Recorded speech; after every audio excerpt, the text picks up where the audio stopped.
자, 우리 함께 말씀 제목 함께 읽어볼게요. 시작. 특별한 식사. 특별한 식사. 오늘 말씀이네요. 함께 읽어볼게요. 외웠던 말씀인데 다시 한번 읽어보겠습니다. 시작. 식후에 또한 그와 같이 잔을 가지시고 이르시되 이 잔은 내 피로 세운 새 언약이니 이것을 행하여 마실 때마다 나를 기념하라 하셨으니 고린도전서 11장 25절 말씀. 아멘. 사도 바울이 어느 때처럼 교회의 형편을 듣고 교회를 향하여서 편지를 썼어요. 근데 그 교회의 이름이 어딘가 하면 고린도 교회입니다. 고린도 교회를 향해서 편지를 길게 썼네요. 그 내용을 보니까 고린도 교회의 성도들은 너무 잘하는 것도 많고 실력도 있고 지식도 많고 멋지게 일도 잘하고 말도 잘하고 아주 대단한 교회였어요. 그래서 너희들 참 잘하는구나 라고 칭찬할 줄 알았는데 사도 바울 편지 맨 끝을 보세요. 그래서 저는 여러분의 행동을 칭찬할 수 없습니다 라고 썼어요.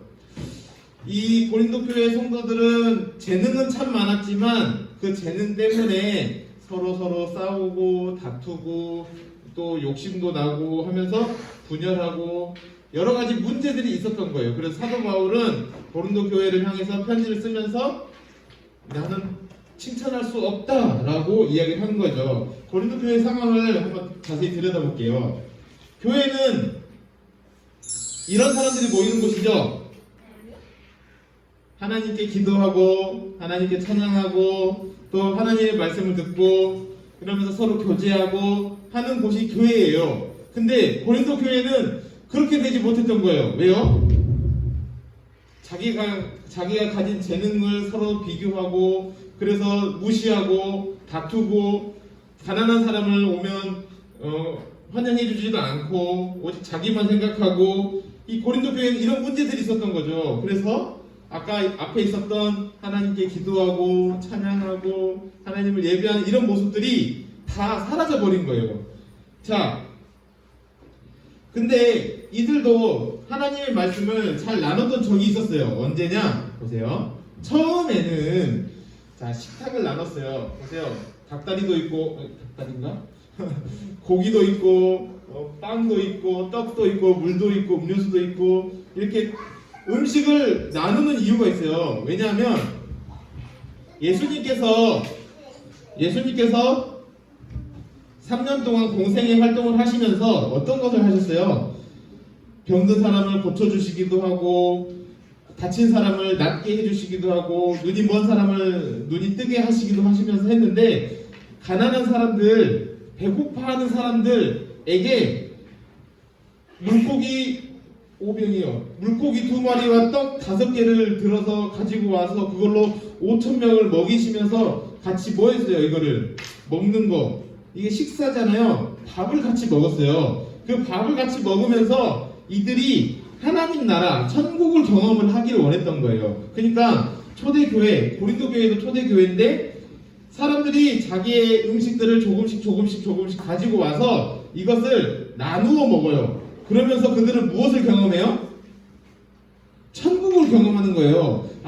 천국은 부자나 가난한 사람이나 상관없이 차별 없이 같이 이런 것들을 나누어서 먹는 그런 공동체구나 라는 것을 느끼는 거죠. 그래서 이들도 음식을 나누어 먹는 거예요. 그래서 이렇게 나누어 먹었어요. 근데 어느 날부터인가 먼저 온 사람들이 밥을 먹어버리는 거예요. 그러면 나중에 온 사람들 보세요. 고기가 어디 갔어? 떡 어디 갔어요? 빵 어디 갔어요? 요 사람들이 다 먹어버린 거죠. 요 사람들은 나중에 왔어요. 보세요. 근데 얼굴 표정을 보니까 잘 씻지도 못하는 가난한 사람들인 거예요. 가난한 사람들은 열심히 일을 하다가 늦게 서둘러서 오지만 그래도 늦게 온 거예요. 그래서 이 식사에 참여하지 못해요. 왜냐하면 늦게 왔으니까 이 사람들이 조금만 기다려줬으면 됐을 텐데 먼저 먹어버리는 거죠. 그래서 뭐라고 말해요? 내가 가져온 거 내가 먼저 먹었을 뿐인데 무슨 문제가 있습니까? 우리는 이런 사고방식에 너무 익숙하잖아요. 내 것을 내가 누렸는데 무슨 상관이 있냐? 내 거 가지고 내 마음대로 쓰는데 이게 무슨 문제가 있느냐라고 생각하는데, 하나님 나라 공동체는 서로 같이 나누어 먹고 하는 건데 지금 아주 이기적인 생각을 가지고 있는 거죠. 처음에는 같이 나누어 먹었어요. 근데 점점 이렇게 식사 자리에서 이게 나눔과 공평과 공의가 깨져버리게 되니까 이 교회에 문제가 생겨나기 시작한 거죠.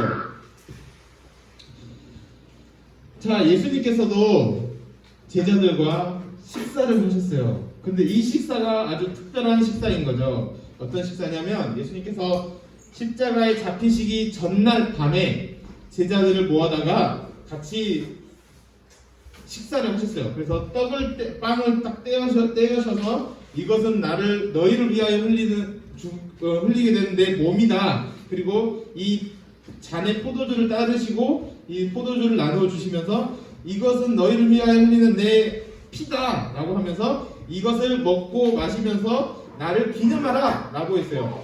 자, 나를 기념하라 라는 것은 예수님을 잊지 말고 좀 기억해라 이거예요. 우리는 잊어버리잖아요. 쉽게 세상에 살아가다 보면 숙제도 해야 되고 부모님 말씀도 잘 들어야 되고 TV도 봐야 되고 놀아야 되고 하다 보니까 예수님을 잊어버리잖아요. 근데 제자들도 각자의 삶의 자리에서 잊어버리게 될까봐 예수님께서 뭐하라고 그랬어요? 이 빵과 포도주를 마시면서 무엇을 기억하라? 예수님께서 앞으로 당하실 십자가의 고난과 죽음과 부활을 기억하면서 그렇게 예수님의 제자로 살아가라 라고 기념하라 라고 말씀을 하신 거예요. 자, 이것을 우리는 성만찬이라고 하는데, 이 떡과 포도주를 나누는 행사를 성만찬이라고 해요. 성찬이라고 해요. 근데 이게 어떤 의미가 있느냐?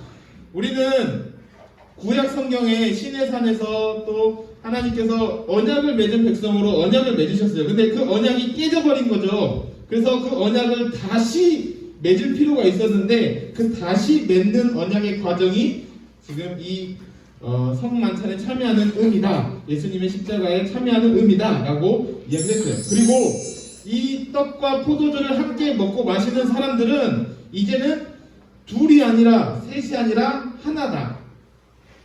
하나의 가족이고 하나의 공동체고 하나의 식구다. 하나로 연합되었음을 확인하는 과정이 이 성만찬이에요. 그래서 이 성만찬의 의미를 이해하지 못하고 먹고 마시는 자는 자기의 죄를 먹고 마시는 것이다 라고 사도 바울이 말을 했어요. 오늘 고린도 교회를 봤는데 보세요. 처음에는 되게 좋은 의미였잖아요. 그죠? 같이 음식을 나누어서 먹고 마시는 게 좋은 의미였어요. 근데 시간이 지나면서 이게 변질된 거예요. 그죠? 우리 교회도 약 500년 전, 600년 전에는 600년 전 아니야, 1000년, 예수님께서 있을 때 초대교회 당시에는 아주 건강한 교회였어요. 그런데 이게 시간이 100년, 200년 지나면서 1000년 지나가고 나니까 중세시대에는 교회가 타락하기 시작했어요. 그래서 마틴 루터가 95개조의 반박문을 비텐베르크 성당 문에 딱 박아 넣으면서 종교 개혁이 일어났던 시기가 1500년대예요. 1500년대. 그러니까 500년 전에 교회가 부패하고 타락하니까 원래의 모습을 잃어버리니까 그 모습을 회복하기 위해서 목사님들이나 신학자들이 이렇게 개혁을 일으켰던 때가 있었어요. 그때를 기억하는 날이 오늘이에요. 오늘이 무슨 날이냐면 그래서 종교개혁주일이에요. 종교개혁주일. 우리는 무슨 날로 알고 있어요? 할로윈이라고 알고 있잖아요. 근데 그 할로윈이라는 날이 원래는 기독교의 신앙을 정말 바르게 가지고 있었던 사람들을 기억하는 날이었어요. 근데 이 날이 점점 시간이 지나면서 귀신들을 기억하는 날이 되어버린 거예요. 지금 원래의 모습을 잃어버리고 변질된 다른 것들을 우리가 생각하면서 살아가고 있다는 거죠. 마치 고린도 교회가 원래의 교회의 모습을 잃어버리고 지금 사도 바울의 책망을 받는 모습으로 전락해버린 것처럼 어쩌면 우리의 생각이나 우리의 삶의 방식 또한 많은 부분들이 이렇게 다 변질되어져 가고 있다는 거죠. 그래서 우리는 오늘 말씀을 보면서 다시 한번 우리가 우리 안에 잘못되어진 것들이 어떤 것들이 있나라는 것을 날마다 말씀 안에서 찾아볼 필요가 있다는 거죠. 여러분, 오자마자 누가 갑자기 나한테 트릭 이러면서 뭐 사탕을 내놓으시고 이런 사람들이 있었어요. 할로윈은 그래서 사실은 이 귀신을 숭배하는, 귀신을 예배하는 행위예요. 근데 우리는 무엇을 예배하러 왔어요? 하나님 예배하러 왔잖아요. 하나님 예배하러 왔는데 귀신을 안 되겠죠. 그래서 우리는 어떤 삶을 살아야 되느냐? 자, 가난한 사람, 부자인 사람, 잘난 사람, 못난 사람 모두가 공평하게 하나님을 기억하고 하나님을 예배하는 그런 공동체. 그런 공동체는 언제 가능해지느냐? 예수님을 따라갈 때 가능해져요. 십자가를 지신 그 예수님, 그 고난과 그 죽음과 그 부활에 함께 참여하는 자, 그 예수님의 십자가의 사건을 기억하고 따라가는 자만이 그런 하나님의 그런 믿음의 공동체를 이루어갈 수 있게 될 거예요. 그래서 우리 아동부 친구들 모두가 예수님을 따라가는 그런 함께 기도하겠습니다. 사랑의 하나님, 감사합니다. 고린도 교회를 향하여 주신 이 사도 바울의 책망의 말씀이 어쩌면 이 세상의 문화에 젖어서 세상의 문화가 다 옳고 맞다고 그 길을 향하여 나아가는 우리를 향한 책망의 말씀으로 다가옵니다. 하나님, 오늘 우리에게 주어진 이 하루하루가 하나님이 우리에게 허락하신 정말 귀하고 복된 날임을 기억하며 하나님 앞에 예배하고 하나님을 찾고 구하고 기념하는 그런 날들이 될 수 있도록 하나님 함께 해주시옵소서. 그래서 예수님을 따라가는 그런 믿음 안에서 우리 교회가 더 믿음 안에서 더 든든히 바르게 세워져 갈 수 있도록 하나님 함께 해주시옵소서. 감사드리며 예수님의 이름으로 기도합니다.